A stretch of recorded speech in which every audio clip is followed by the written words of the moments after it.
Hello, and welcome to this week's Movie Math, where the big question right now is for next weekend, and that's just how much Doctor Strange 2 will conjure for its opening.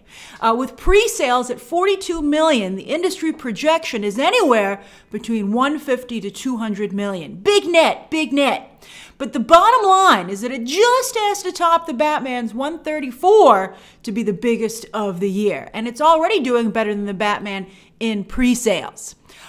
Pre-sales, if you might be like, what is this pre-sales you speak of? It sold $42 million worth of tickets, at the time of that headline. People have already paid. So as you can see, a lot of people walk up to the box office weekend of, day of, because, if Batman had less pre-sales, it did over 100 million in walk-up sales or last-minute sales. And on that note, as you might recall, the Batman's pre-sales were weak. We could all tell they were weak because now they have that nifty tool where you can go and easily check the ticket sales on the Fandango app. And they didn't really start to take off until reviews dropped the week of, and the reviews, of course, were phenomenal. And there was a last-minute rush for tickets, and so we'll see if the same thing happens with Doctor Strange 2 when the reviews drop this week. Right now, premium seats are at a premium, very hard to come by, but there's still tons of availability on regular screens, just like the Batman, with regular screens selling out only a few days, or in sometimes, I think by the time Thursday and Friday hit, it was hard to get a seat. But up until then, you could still get them. So we'll see. Keep an eye on it. Very interesting. And again, the Batman got to 134. But of course, what everyone wants to know, from fans to the industry, is how will Multiverse of Madness's debut compare to Spider-Man No Way Home's, which is technically a Sony film. But, it got that Marvel goodness. Although all the big Easter eggs were from previous Sony Spider-Man movies. So Amy Pascal and Sony are like, well, thank you. And they did come up with the whole Spider-Verse idea. Well, it was in the comics, but they, of course, spearheaded it with their own animated movie. But anyway, that opened at 260 million, the second biggest opening of all time. I think it's unlikely Multiverse of Madness will open that big, as it's not so much an Easter egg movie as it is a Doctor Strange Scarlet Witch movie. But it does have some noteworthy cameos. It should have some killer action sequences. So I think it could definitely open north of 200 million. All it has to do is open bigger than 191.3 to be one of the top 10 openings of all time. That's all it has to do. That's it. That's it. No pressure. Only 5 Marvel movies have opened greater than 200 million. And the last Doctor Strange movie opened with just 85 million, although that was not a summer release. That was an early November release. Plus, this time, Doctor Strange is getting a heavy assist from fan favorite Wanda. And again, there are those cameos. I think we could be looking at more of a Captain Marvel level performer, female heavy, important MCU information introduced, spring opening. That movie debuted at 153.4, and it went on to join the $1 billion club. So those numbers would be pretty nice. Doctor Strange 2 has no major competition at the multiplex worldwide until Top Gun Maverick at the end of the month, and then Jurassic World Dominion follows quickly after. Oh boy. Top Gun Maverick, by the way, is getting rave reviews, word of mouth. The review embargo hasn't lifted yet, but it lifts early. It lifts May 12th. And we'll see if Disney does the 45-day window for streaming, which worked great for the Batman. It made 758.8 in theaters, and it has seen, it seems to have done huge numbers on HBO Max. No confirmation just yet from the studio because they're usually pretty shy about HBO Max updates. But anyway, we know how important Disney Plus is to the mouse. But is it more important than an $11th billion picture for Feige's crown? That's a sparkly crown, boy. Although it's worth noting that Captain Marvel made it to $1 billion in just 3.5 weeks, which is far less than 45 days. And it took No Way Home just 12 days. I don't think Multiverse of Madness is going to make it to $1 billion in 12 days. But again, I think Captain Marvel is the pace bunny for Doctor Strange 2. We'll see. We'll see. It's so close. But as for this weekend's box office, the last before Doctor Strange 2, Everything Everywhere All at Once made the most of this last weekend by adding another 80 theaters, reclaiming some IMAX screens from Fantastic Beasts 3, by the way. That's embarrassing. To actually go up. It went down last week. I thought it had run out of steam, but here it is going in the other direction just by 2%. But hey, it's got a green number next to it for a domestic total now of 35.4 million. Hasn't really been doing a lot. I don't believe it's really rolled out overseas. A24 continues to lay excellent groundwork for awards season, and Michelle Yeoh is going to be a fierce Best Actress competitor in the months ahead. I'm excited. She could even be the one to beat, but it's so early in the awards season. It's too early to tell on that. The other kooky South by Southwest favorite, the poorly titled Nick Cage movie, fell 45% in its second weekend, despite a huge marketing push even after release, including on social media. I'm sure you saw all the tweets, so it's hard to miss them. But hopefully this will help the movie in the ancillary market where it is soon to be debuting. Last weekend's newbies, The Bad Guys, had a solid hold with just a 33% drop. That's not so bad. It's not as good as Sing 2, but it's better. It's about the same as what Encanto did. I think The Bad Guys will be a strong digital performer. While The Northman, though, that fell 49%. That's not horrible, but it means it now must pin its hopes on streaming. And that the pricey theatrical release, it ain't cheap to go to theaters. You don't have to pay for prints anymore because it's all digital, but it's a big ad campaign, different kind of, publicity tour.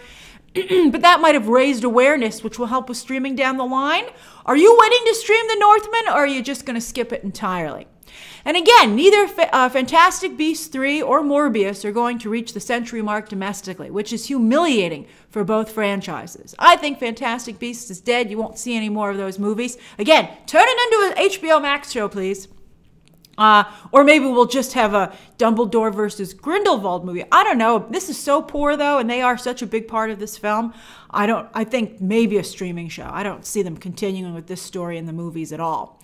Especially because HBO Max, is something that's very important to Discovery. But, Discovery has made it very clear in the last week or so that they are not going to spend to succeed, which is what other studios and streaming services have been doing, although that recently came to bite Netflix in the butt. So they're not going to do big spends over there, and they've been canceling a lot of shows already. So we'll see what happens with Wizarding World. But we learned at CinemaCon this past week that Sony refuses to give up on its strategy. And also I still feel Morbius could do well on streaming where people will watch it in secret. You're not even going to admit it down below. You're just going to watch Morbius in the dark. All right, speaking of streaming, for the end of March over on Nielsen, we see Moon Knight debuting in 5th place with just a single episode, to be fair. Not bad, and we'll see what happens as the weeks progress. WandaVision, Falcon and Winter Soldier, and Loki all eventually got towards the top of the top 10 as their seasons progressed, and of course Mando is a ratings juggernaut. Hawkeye and the Book of Boba Fett, though, never really got out of the middle of the pack. Aside from Netflix's continued domination here, Maisel is still fighting it out, and The Dropout, with just one episode left to go, impressively pops back into the top 10 after it was there when it first debuted, a rare win for Hulu. Which is trying to justify its existence before it probably gets rolled into to Disney+. Love Victor Season 3 is going to be on Disney+ and Hulu. And I watched the first episode. It's pretty adult content. They have the rating, the parental controls now on Disney+. And so I think there's just becoming less and less reasons for Hulu to exist stateside, besides maybe some of the contracts are still in place. I think maybe the next year or so, you'll see it get folded into Disney Plus as it is overseas. As for movies, Disney Plus fought back and overtook Netflix's The Adam Project once more, with fan favorites Encanto back on top and turning red. While The Bubble, which debuted this week, and Sing 2, which hit Amazon this week, are right behind those other hits. Interestingly, Cheaper by the Dozen still in the top 10 after it debuted on Disney Plus last week, a little higher up on this list. But it looks mighty good on Kenya Barris's resume as he sets up his post-Blackish career. That long-running series, of course, just had its series finale. On Netflix's charts for just last week, Choose or Die rose to #1 in its second week, while another documentary has performed very well for the streamer. The Adam Project, by the way, is at 7 weeks on Netflix's global top 10 movies. As for shows, David E. Kelly's Anatomy of a Scandal overtakes Bridgerton. Netflix viewers love their sexy British soaps, while reality and true crime continue to do well here as well. Heartstopper debuted lower down the list at number 7, and we'll see if it climbs up any higher in the weeks ahead. While the Obama's National Parks series is almost out of the top 10 in just its second week, which is very interesting. Netflix has gone big into political figures or, I guess news figures. And of course, there's that big headline today that Meghan Markle's animated series just got axed before it even was made. So it's getting brutal over there. It's getting brutal. Even royal family or the royal family adjacent and the previous president, their shows need to perform. It's not enough to have their titles. Fascinating. All right, over on iTunes, Tom Holland has the top 2 movies for Sony. Wow, he's going to get so much more money for his next Spidey movies. And maybe that's what's taking so long with the contract. That's incredible, though. He's so valuable. I'm sure his agent's like, I just love being Tom Holland's agent. All right, so anyway, The Batman, available, of course, simultaneously on HBO Max for no extra cost, is a little lower down at number 6. Sony, of course, again, does not have a streaming service, although it hits Netflix, pay window 1, and then Disney Plus for, I think, only 2022 movies, you guys pointed out, for pay window 2. But for the first window, when it hits like digital purchase and streaming and purchase and rental, it's not available on any streaming services. And look at that! Ambulance, already out on digital and at number 4. Amazingly quick turnaround from Universal after the film bombed in theaters. Already out of the top 10 in its 4th week. As for this coming week, obviously, Doctor Strange 2 hits theaters this Friday. I have tons of coverage planned, but movie math next week will go up on Monday, as a week from today, it's Mother's Day. Aw, yay! Are you taking your mom to see Doctor Strange 2? It's a gift for both of you.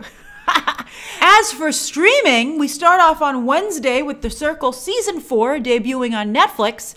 Then on Thursday, The Staircase starts on HBO Max, as well as yet another Star Trek show on Paramount+. This time Strange New Worlds, which is a spin-off / prequel, but it's got a lot of fan-favorite Star Trek characters on there. And Mike Myers is back on Netflix with The Pentaveret. Will this be a return to form for Mike Myers, or is it one of those things that maybe is a prime example of Netflix paying too much for something that nobody else would have? We'll find out. On Friday, are you going to watch that even? I think the trailer has looked very iffy. On Friday, Apple TV has Season 2 of Tehran, The Wild Season 2 on Amazon, and Omar Sy is back with a movie this time for Netflix, French action comedy The Takedown. Will you watch it with subtitles or dubbed? I know that watching things dubbed is like, obviously really frowned upon. But at the same time, I believe that very strong dubbing options is why, foreign language content has done so well on Netflix in the United States. So, I mean, apparently there is shame in it, but Netflix is okay because they're doing big numbers. So I think it's very interesting. I think more people are watching dubbed than you might suspect, which is fascinating to me. And that's this week's movie math. What have you been watching, and what do you plan to watch? And how big do you think Doctor Strange 2's opening weekend will be? And how fast, if at all, do you think it'll get to $1 billion if it's doing that 45-day window? If people know a 45-day window is coming, will that hurt the box office? They might not announce it. They might just have it be whispered in the halls. And then they're like, surprise, here it is, 45 days. All right, I guess they'll take a look and see how the box office is doing. That's probably going to be a factor as well. All right, share those thoughts down below. Subscribe today. And of course, as always, you can check out some more videos right now.